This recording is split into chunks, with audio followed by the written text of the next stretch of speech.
oba wazze wano naye ng'otya nnyo embeera wadde osaba eveewo naye ng'olaba ng'etasobola kuvaawo, nsaba eveewo naawe osigale nga tokitegedde.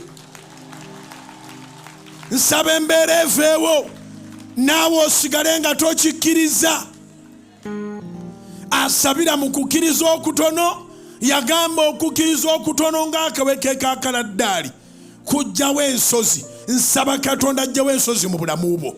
Nsaba Katonda ajjawo ensozi mu bulamu bwo.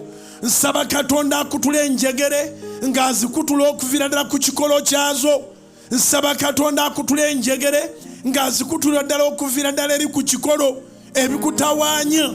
Katonda ekiro kya leero abitumire malayika oyo atasaaga, oyo akankanya emisingi gy'ekkomera, oyo akutula enjegere, oyo eyeebasa abasirikale be baateeka ku Peetero.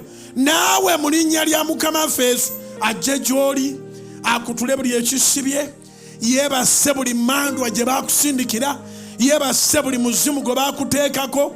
Malayika wa Katonda ajje yeebase buli jjinni eribadde likusiba, amayembe gonna g'omanyi ne g'otamanyi, endagano z'ebika ez'ebukojja, ez'amawanga, eza sayidi ya taatawo n'eya maamawo, abamu wasibibwa ebyoyo gwe wazaalamu, abamu abeebaka nawe be baakulekera ebisiraani.